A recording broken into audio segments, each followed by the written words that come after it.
Pohjois-Karjala on vaarojen maata ja Siitari on vaarakaltaistensa joukossa. Siitari on ikivanhaa asumistannerta, sillä hikevä vaaramoreeni on oivallista peltomaata.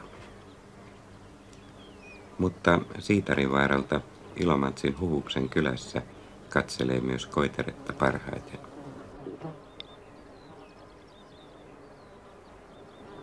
Koitere on runolle otollista seutua. Täällä on elänyt kalevainen runoperinne voimakkaana ja ehjänä. Ja Siitarin vaaralla asui Mateli Kuivalatar, runonlaulaja, taitaja ja runoilijakin. No, Kuivalaisen sukua elää Siitarissa tänäkin päivänä.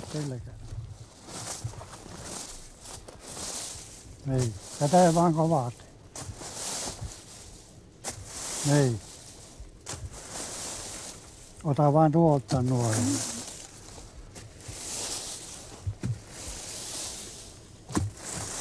Ei. Saa vaan läjään kasvaa.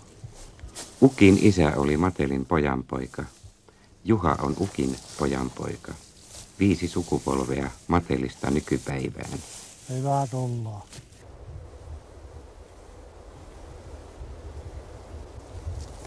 Elämä Koitereen rannoilla 200 vuotta sitten oli ankaraa.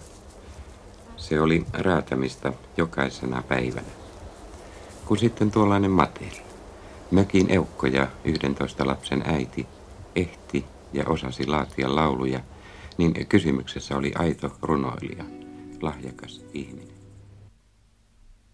Jos oot musta, mun omani, rauhan karvas, rakkaani, selin muihin seisotate, selin muihin päin minuhun. Jos minä, pilonen piika, voisin paijalla parata, sääret vikkeli sukilla.